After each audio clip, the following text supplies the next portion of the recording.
They say breakfast is the most important meal of the day. What about those days, though, where you want everything inside your breakfast without the hassle of making toast and protein and vegetables all on the side? I have got you. Welcome to Nuit's Soul Kitchen. My name is Newt, and today we are going to make my version of a quiche or a potato omelette. Doesn't really matter, potato, doesn't matter what you call it. Let's get right into it.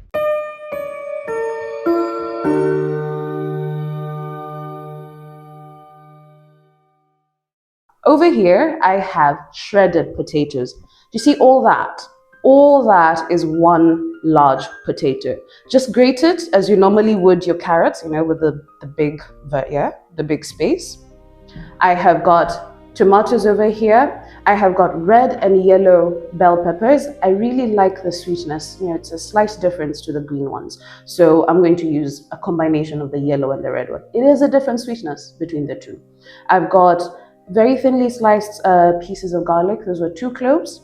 I've got half a white onion over here. I do find that it is less pungent than a red onion or a purple onion. Again, depending on where you come from.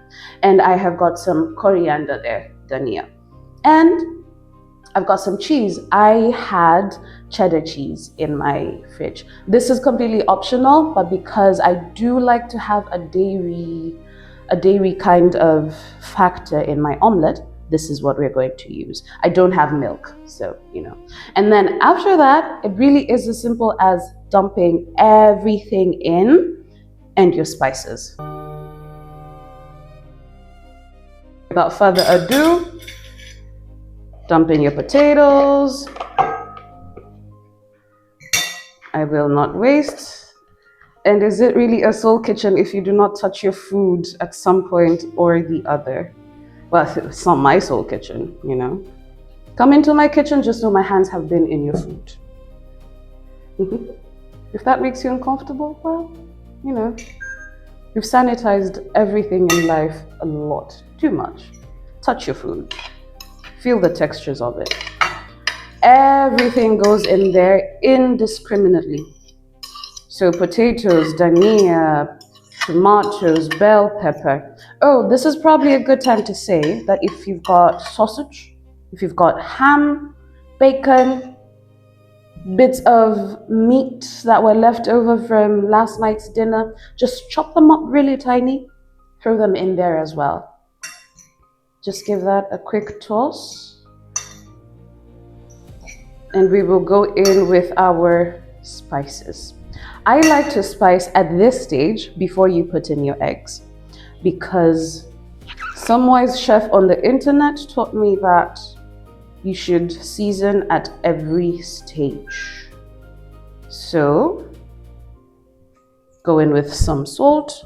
And also, of course, as you season, you would like to taste, but we will taste after we add in our eggs. This is chicken masala. Chicken masala has got asafoetida, cloves, black pepper, cardamom, chana dal, coriander, cumin, and a whole lot. It's also got mango powder. It smells fantastic. So usually choose like one base spice. For me, it's chicken masala when I have to do omelets. Choose one base spice. And again, this being a soul kitchen, honey, we do not measure. We listen to the ancestors until they yell, stop. They're not yelling yet. They haven't even started speaking. This is tandoori masala. I add just a little less of the tandoori masala, my secondary spice. I add just a bit more of it than the rest, but less than the first. You got it? I have been enjoying tandoori masala of late. It has a lot of, similar spices as the chicken masala, but the smell is just very slightly different, and it does a beautiful thing. I have also been enjoying my Italian seasoning. Italian seasoning, you've got your basil, your oregano, thyme, rosemary, chili powder, and garlic powder as well. So that saves on a lot of flavor.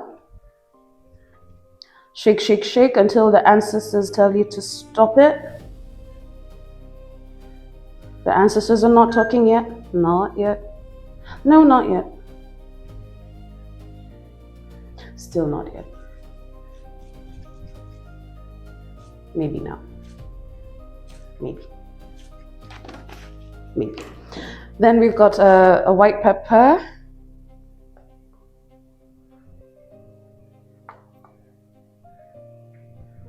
A lot of it, and black pepper.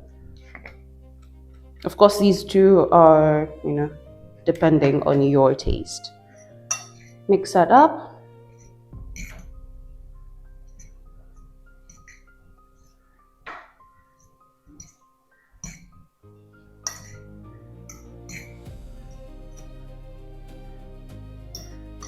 One potato, one tomato, not even half of a bell pepper, and already you've got, just by itself, already you've got something that could feed like 3 or 4 people, which is something I enjoy doing in my kitchen.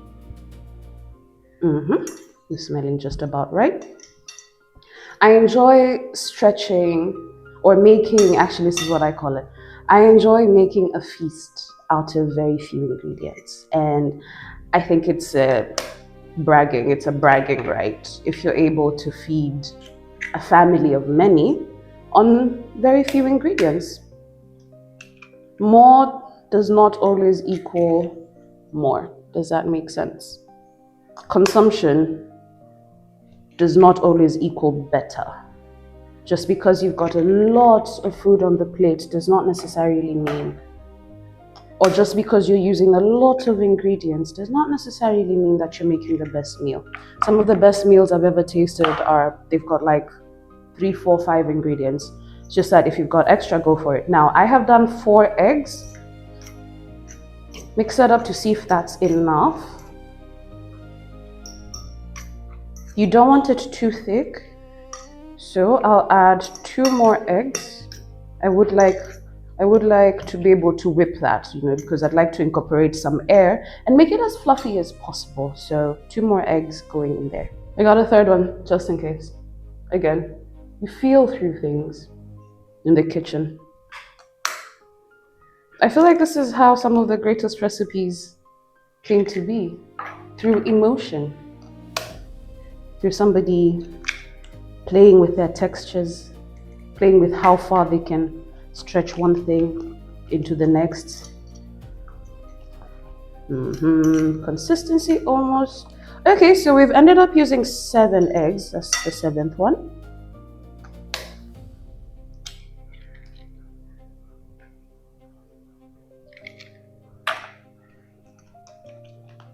Yes, that is about the right consistency. You can already see the bubbles coming up, which means that we are incorporating air. It'll be a fluffy omelette.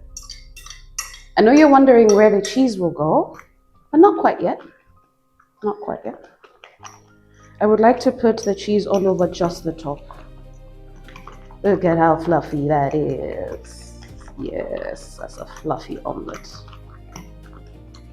Taste test. Nobody likes to taste a raw egg, but hey, got taste for salt. Could do with just a tiny bit more.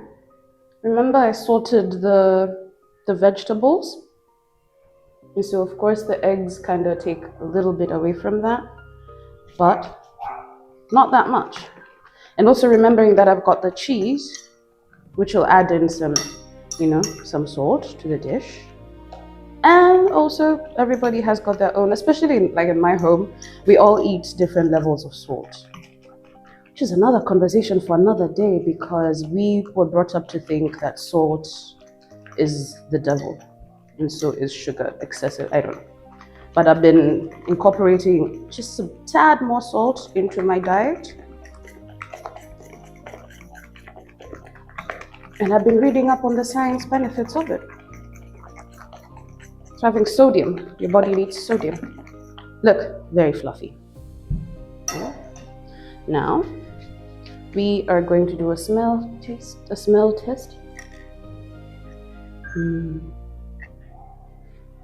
I need to know which other spice. There's something I'd like to add in there. Just a tad more of something in there.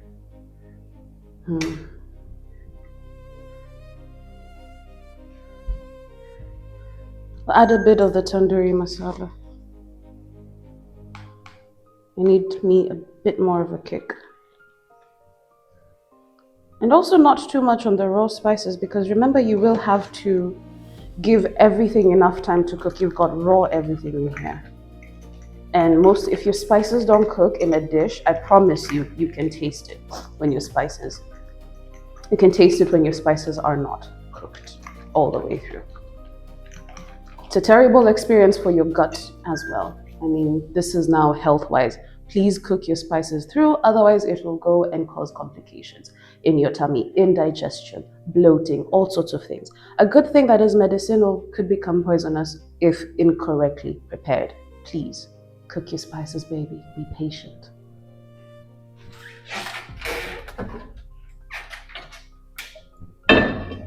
Onto the pan. See how quick that was? Now, this little oil that I have in here, I have formed a habit in my kitchen. Now, this oil was used to deep fry some Kentucky Fried Chicken. So it's got some flavor, it's got a scent to it. It's got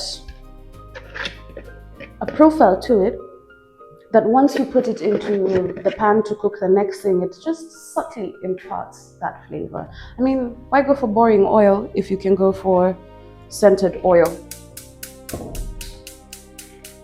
That in itself is another lesson, how to make flavored oil for your meals.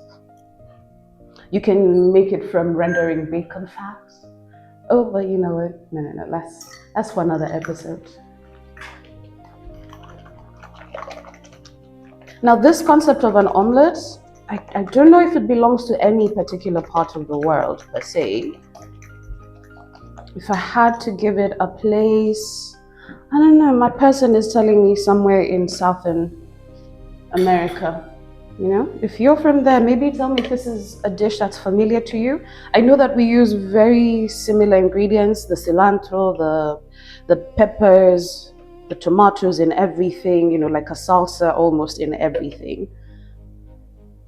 I know we use very similar ingredients, but the way we use them, that is where the difference is. So I would like to know if anyone from South Africa is familiar to something like this, or if anyone from another part of the world makes this kind of thing at home. I would love to know that.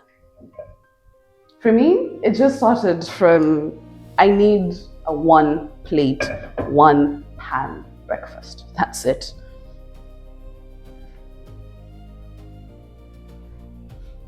I am going to pour this into a deep pan. Why? So as to give it time to rise. All those bubbles. And we will start it on high heat, so as to get a little crust at the bottom, and lower it as low as we can so that everything cooks through. Remember, we've got raw potatoes in there, and while you might wonder, will the potatoes cook through? Yes, they will cook through. They are small enough to cook through.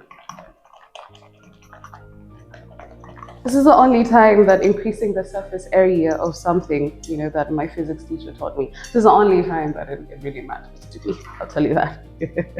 Sorry, Teddy, wherever you are. My physics teacher was called Teddy.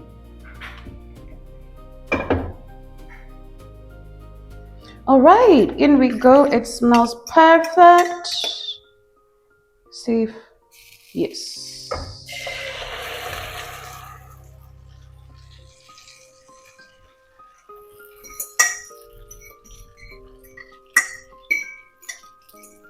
Try not to waste, because the African mother in me will not let me waste even a drop if I can save it.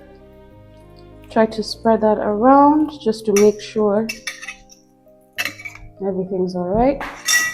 Already, I will lower the heat and do the cheese over it. Now the cheese, of course, will melt, but it will give it a really, really interesting final flavor, because that's what you're doing in this meal, packing flavor into a very simple dish. And not only packing flavor, packing energy for the day. This is a balanced diet right here, a balanced meal. You could have it for supper too. Yeah. And this was inspired by a birdie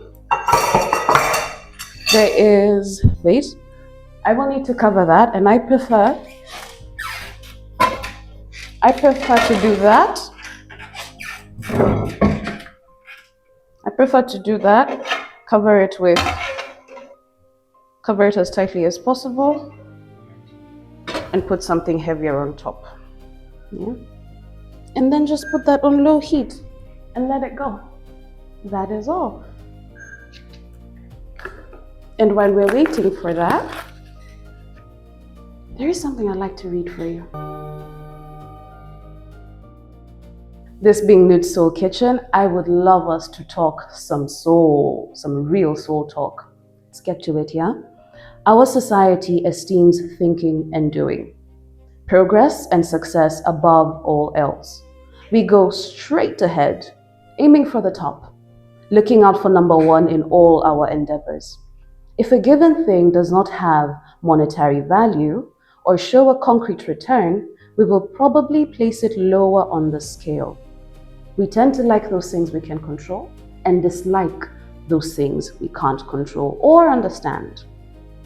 These are the values of our society, with its emphasis on power and acquisition.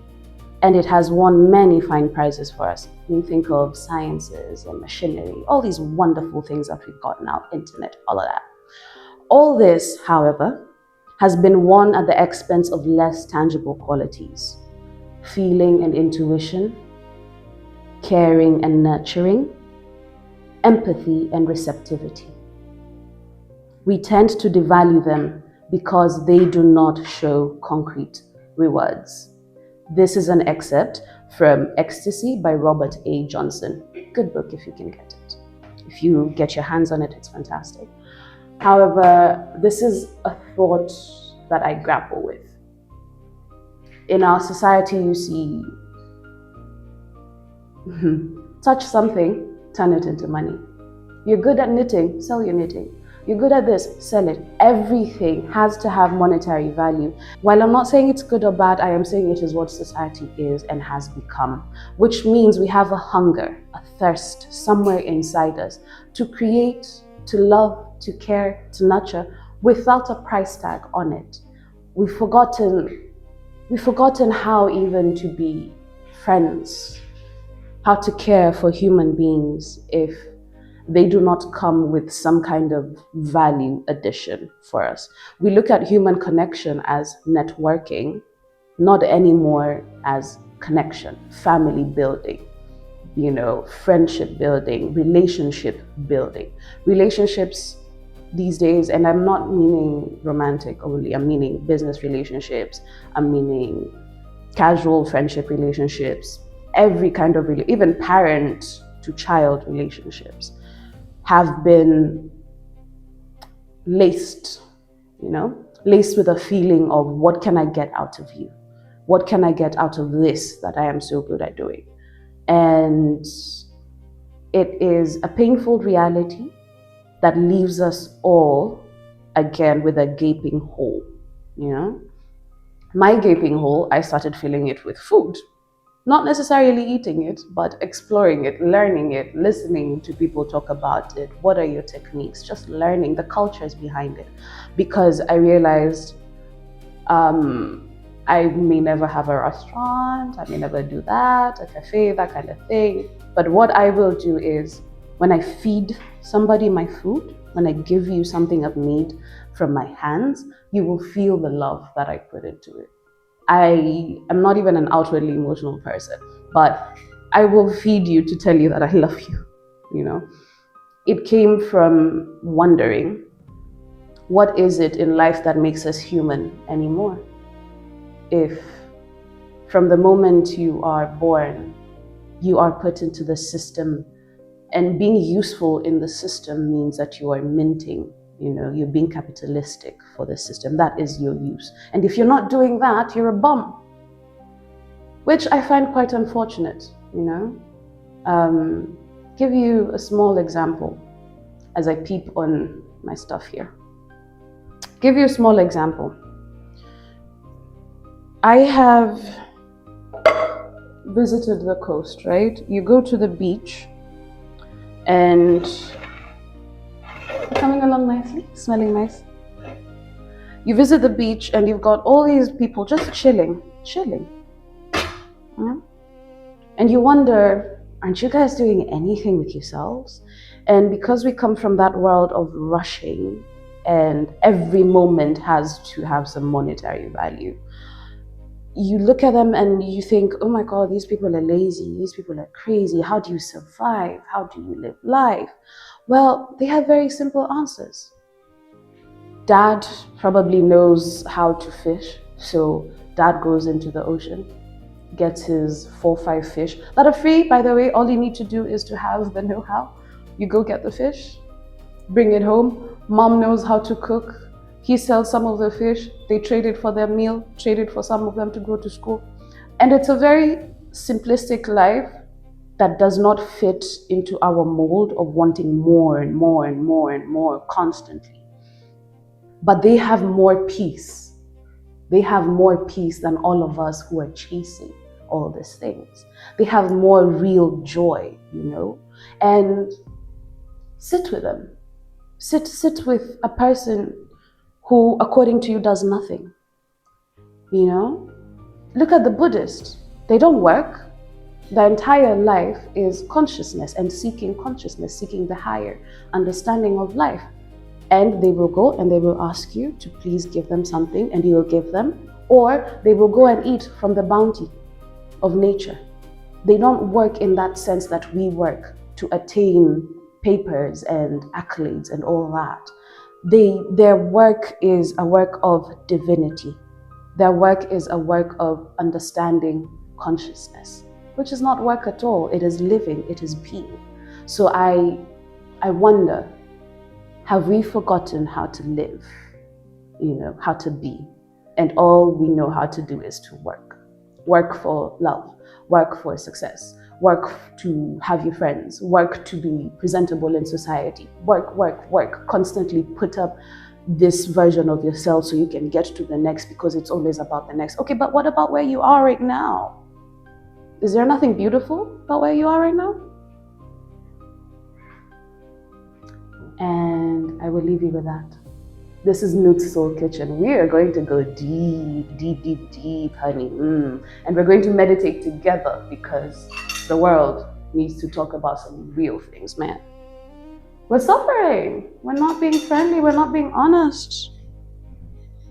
And I find that a kitchen is a fantastic place to have conversations that you will not otherwise have elsewhere. Trust me, I'm a woman. I know. You sit in those kitchens and I know. So let's see how we're doing. All right. We're just about ready. So at this particular stage, you can either allow it to keep going until it solidifies all the way through. You can allow it here, or you can put it into your oven to broil, like a really fast one. But then that could, give you the risk of burning. Could give you the risk of burning your omelette both at the top and the bottom. So what I'm going for is a soft top and a crusty bottom today. And because it has cooked like most of the way through, it's not as soggy anymore. I am going to up the temperature just a tiny bit, real tiny bit. And we wait again. You see, you could have made your face up, you could have washed, you could have brushed your teeth, you could have showered, put your heels on, and just left it on the pan doing its thing. You could have put your suit on. And this meal right here, I tell you, have a slice, because that is a whole pan. One potato, one tomato, a whole pan you've produced of food. You could have that for lunch, have that for supper. It microwaves very well, but store it in the fridge, please. And do not store it for longer than 2 or 3 days, yeah, at most. Freezing, I've never tried freezing it. Maybe you could, and let us know how that goes for you. I'm not sure if you can freeze an omelette and how that would fall. Soggy, I assume? Yeah. But that goes with everything. So, let's wait. It is time to, peep at this. I can hear it sizzling in there, and I can smell it. I can smell that the bottom has really done a thing. So, Time to check it out.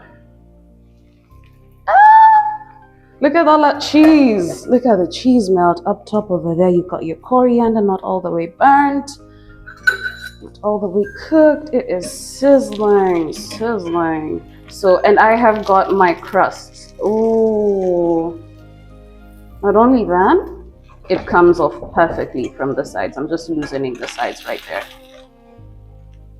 Yeah, and I'll tell you what, just try that in the middle. Check to see that we are done. We are perfectly done, and that is a potato in there.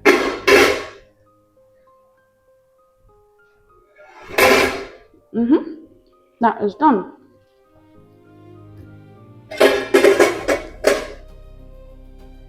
And here we are. Here is our omelette. The only thing that's missing is a guest. Just a guest. I would love to have a guest to talk to, and you know what? We will. In the coming episodes, I would love to invite somebody to cook with me, talk with me, eat with me. What's soul food if it's not shared, right? Look at that. Look at that. I am so proud of that meal. Can you see the brown edges right there? All that is a cheese melt that's happening in there. All that. And it's such a pretty plate too, right? You've got all your colors. They do tell us to eat our colors. You got all your nutrients. What more would you want in a breakfast meal? Right? Now, let's see. I could get a little piece there just to show you. See if I can show you what's going on in there. Ooh.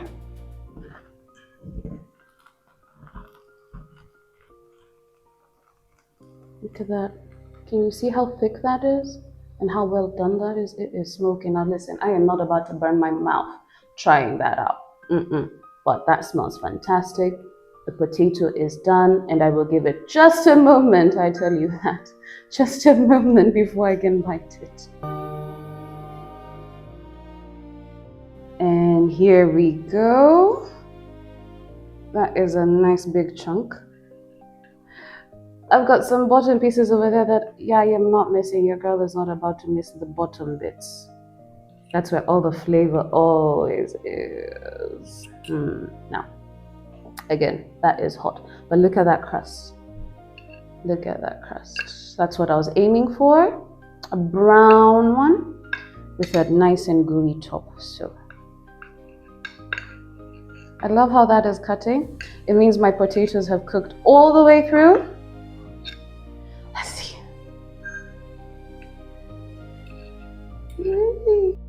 Whee! It's not coming. In my country, we call this hafasha, hafasha. If I put it all in my mouth, no, I will not. Sorry.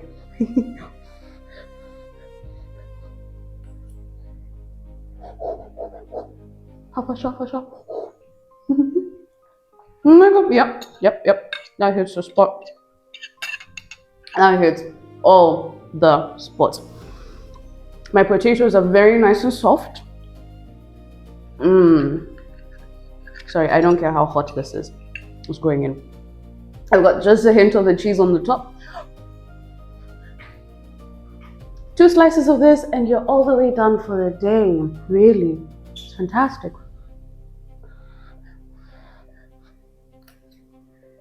Woo! Woo! Woo! Woo!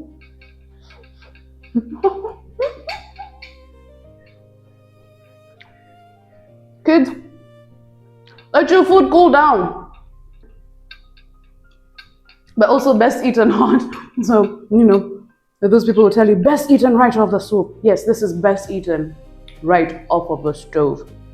With your cheese melt, with everything still nice and cushy, with your tomatoes doing a zing of juice in there.